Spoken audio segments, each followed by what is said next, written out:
Assalamualaikum warahmatullahi wabarakatuh. Perkenalkan, nama saya Suwana Ferdi dengan NIM 2411024. Saya dari kelas PAI 4A. Nah, di sini saya akan menjawab soal tugas dari pembelajaran inovasi pendidikan, yang dimana untuk soalnya ialah menyebutkan dan menjelaskan macam-macam pendekatan dan metode pembelajaran yang cocok untuk pembelajaran PAI serta contoh mata pelajaran yang akan diimplementasikan. Nah, di sini saya memilih dengan cara pendekatan saintifik. Nah, sebelumnya apa sih pendekatan saintifik ini? Nah, pendekatan saintifik adalah pendekatan pembelajaran yang dirancang agar peserta didik secara aktif membangun pengetahuan melalui tahapan-tahapan ilmiah. Pendekatan ini biasanya meniru cara kerja ilmuwan dalam memperoleh pengetahuan. Nah, pendekatan saintifik ini sangat menekankan yang pertama yaitu adalah proses berpikir logis, yang kedua keterampilan proses sains, yang ketiga pembelajaran berbasis aktif, yang keempat ialah penguatan sikap, pengetahuan, dan keterampilan secara terpadu. Nah,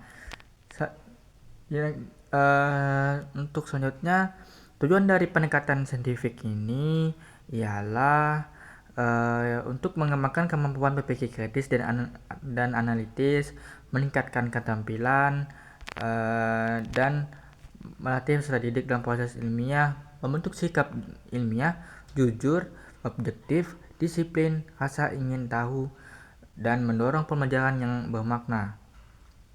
Nah, karakteristik pendekatan saintifik ini juga memiliki ciri-ciri. Yang pertama ialah berpusat pada peserta didik atau student center. Yang kedua ialah melibatkan proses ilmiah. Yang ketiga mengutamakan aktivitas nyata atau learning by doing. Yang keempat ialah mengembangkan HOTS atau higher order thinking skill. Yang kelima ialah mengintegrasikan sikap, pengetahuan, dan keterampilan. Nah, langkah-langkah pendekatan saintifik. Nah, pendekatan saintifik terdiri dari 5 langkah utama. Yang pertama ialah mengamati atau observing. Peserta didik yaitu mengamati fenomena melalui melihat, membaca, mendengar, menyimak. Nah, tujuan dari ini ialah untuk menumbuhkan rasa ingin tahu dan mengumpulkan informasi awal. Nah, yang kedua ialah menanya atau questioning, yaitu peserta didik mengajukan pertanyaan tentang hal apa yang diamati. Tujuannya ialah untuk melatih berpikir kritis, mengembangkan rasa ingin tahu. Selanjutnya ialah mengumpulkan informasi eksperimen atau experimenting. Nah, peserta didik mencari informasi melalui yang pertama ialah diskusi, membaca sumber, percobaan. Nah, tujuan dari ini ialah untuk mengembangkan eksplorasi dan melatih keterampilan proses. Untuk yang keempat ialah menalar atau mengasosiasi atau associating, yaitu peserta didik mengelola informasi, yaitu untuk menganalisis data, menarik kesimpulan, menghubungkan konsep, dan untuk tujuannya tersebut ialah untuk mengembangkan kemampuan berpikir logis dan sistematis. Nah, untuk yang kelima ialah mengomunikasikan atau communication, yaitu peserta didik menyampaikan hasil. Biasanya peserta didik untuk menyampaikan hasil ini biasanya terdapat di dalam presentasi, diskusi, dan juga laporan.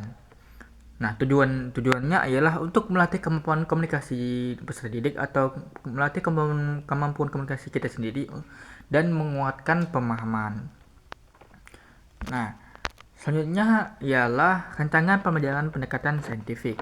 Nah, dalam rancangan pembelajaran pendekatan saintifik ini, rancangan pembelajaran adalah perencanaan sistematis sebelum proses pembelajaran dilaksanakan.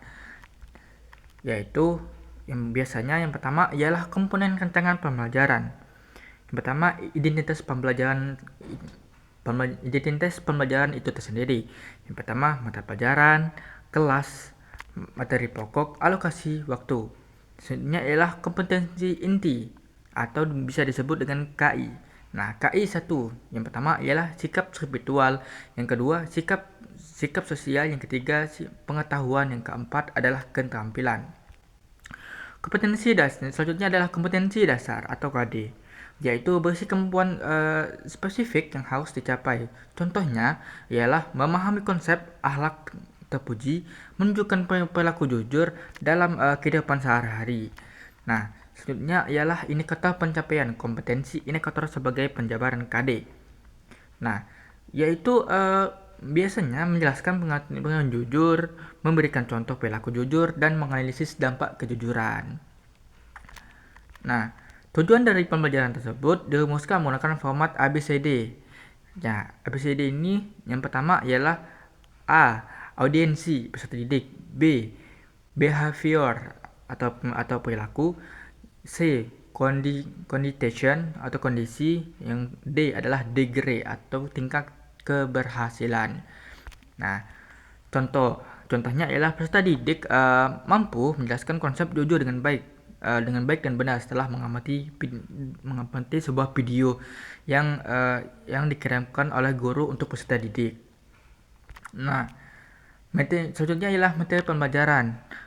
Nah, materi pembelajaran ini biasa sangat relevan, sistematis, dan kontekstual. Contohnya, ya seperti pengertian jujur, dalil tentang kejujuran, contoh dalam kehidupan. Nah, selanjutnya yaitu metode dan model pembelajaran. Nah, biasanya metode dan model pembelajaran saintifik ini biasanya dipadukan dengan problem based learning, discovery learning, dan inquiry learning. Nah, selanjutnya yaitu media dan sumber belajar. Nah, media dan sumber belajar ini biasanya terdapat di buku teks, video, lingkungan sekitar, ataupun internet. Dan langkah-langkah pembelajarannya mengacu pada peningkatan saintifik. Selanjutnya ialah penilaian atau assessment. Nah, penilaian atau assessment ini biasanya meliputi yang pertama adalah sikap atau observasi, yang kedua adalah pengetahuan tes, yang ketiga adalah keterampilan praktik. Nah, selanjutnya adalah cara mengimplementasikan pembelajaran pendekatan saintifik. Baik, di sini saya akan memberikan beberapa contoh implementasi secara dengan pembelajaran pendekatan saintifik. Ya, oke. Yang pertama ialah kegiatan pendahuluan. Biasanya guru membuka pelajaran dengan salam seperti Assalamualaikum warahmatullahi wabarakatuh dan berdoa, absensi, dan persepsi atau mengaitkan materi dengan kehidupan nyata, menyampaikan tujuan pembelajaran. Nah, contohnya ialah guru bertanya nih, apakah kalian pernah melihat orang tidak jujur? Apa dampaknya? Nah, seperti itu. Lalu murid-murid pun menjawab, pernah, misalnya gitu. Nah, selanjutnya ialah kegiatan inti atau pendekatan saintifik ini. Nah, biasanya pendekatan saintifik ini yang pertama ialah mengamati. Nah, nanti biasanya guru itu menampilkan sebuah video tentang kejujuran ataupun tentang kejadian-kejadian yang ada di sekitar. Nah, lalu peserta didik nanti dia akan menonton video dan mencatat hal penting. Nah, pendekatan selanjutnya ialah menanya. Nah, selesai menonton video tersebut, biasanya peserta didik harus bertanya, apa itu jujur, mengapa kejujuran itu penting, dan apa akibat tidak jujur. Nah, selanjutnya guru memfasilitasi atau menampung pertanyaan tersebut. Lalu selanjutnya ialah mengumpulkan informasi. Nah, dalam pendekatan saintifik ini biasanya mengumpulkan informasi harus peserta didik biasanya mengumpulkan informasi tersebut biasanya membaca buku, diskusi kelompok, mencari dalil Al-Quran ataupun hadis. Guru biasanya membimbing proses eksplorasi tersebut.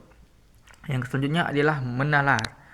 Nah, peserta didik biasanya harus menganalisis hasil diskusi mereka, dan mereka pun harus membandingkan pendapat atau menarik kesimpulan dari diskusi tersebut.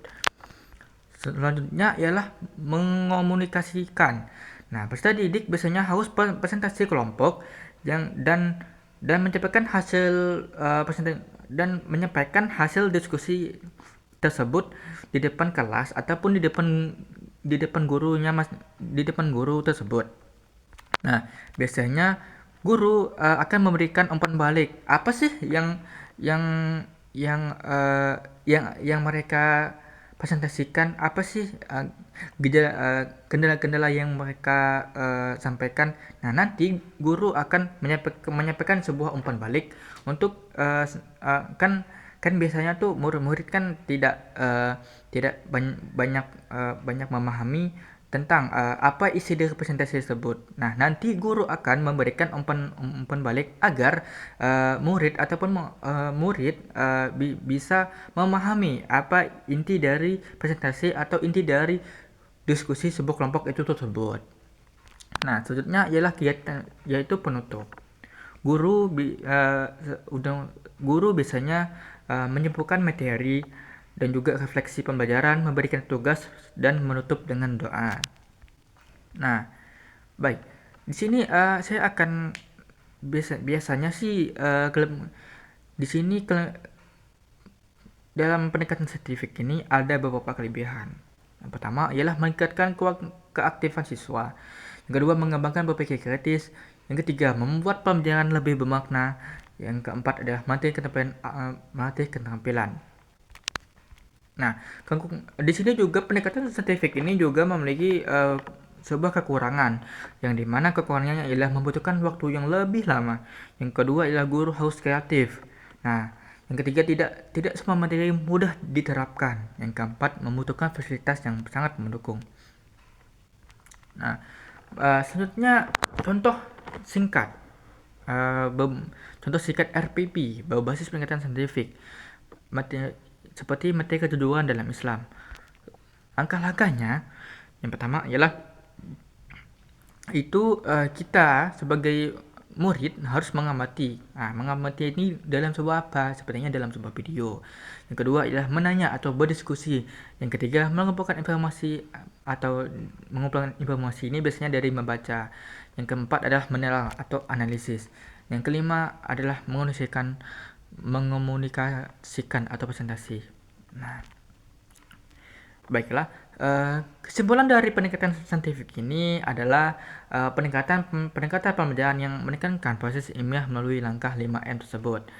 Nah, keterangan pelajaran harus disusun secara sistematis mulai dari tujuan hingga penilaian. Implementasinya dilakukan melalui kegiatan pembelajaran yang aktif dan kritis dan bermakna.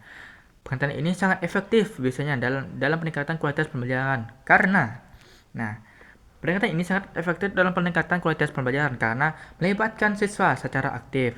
Yang kedua, mengembangkan kemampuan berpikir tingkat tinggi, mengintegrasikan aspek sikap pengetahuan dan keterampilan. Nah, mungkin hanya itu yang dapat saya sampaikan. Jika ada salah kata, saya mohon maaf. Kepada Allah saya mohon ampun. Saya akhiri. Wassalamualaikum warahmatullahi wabarakatuh.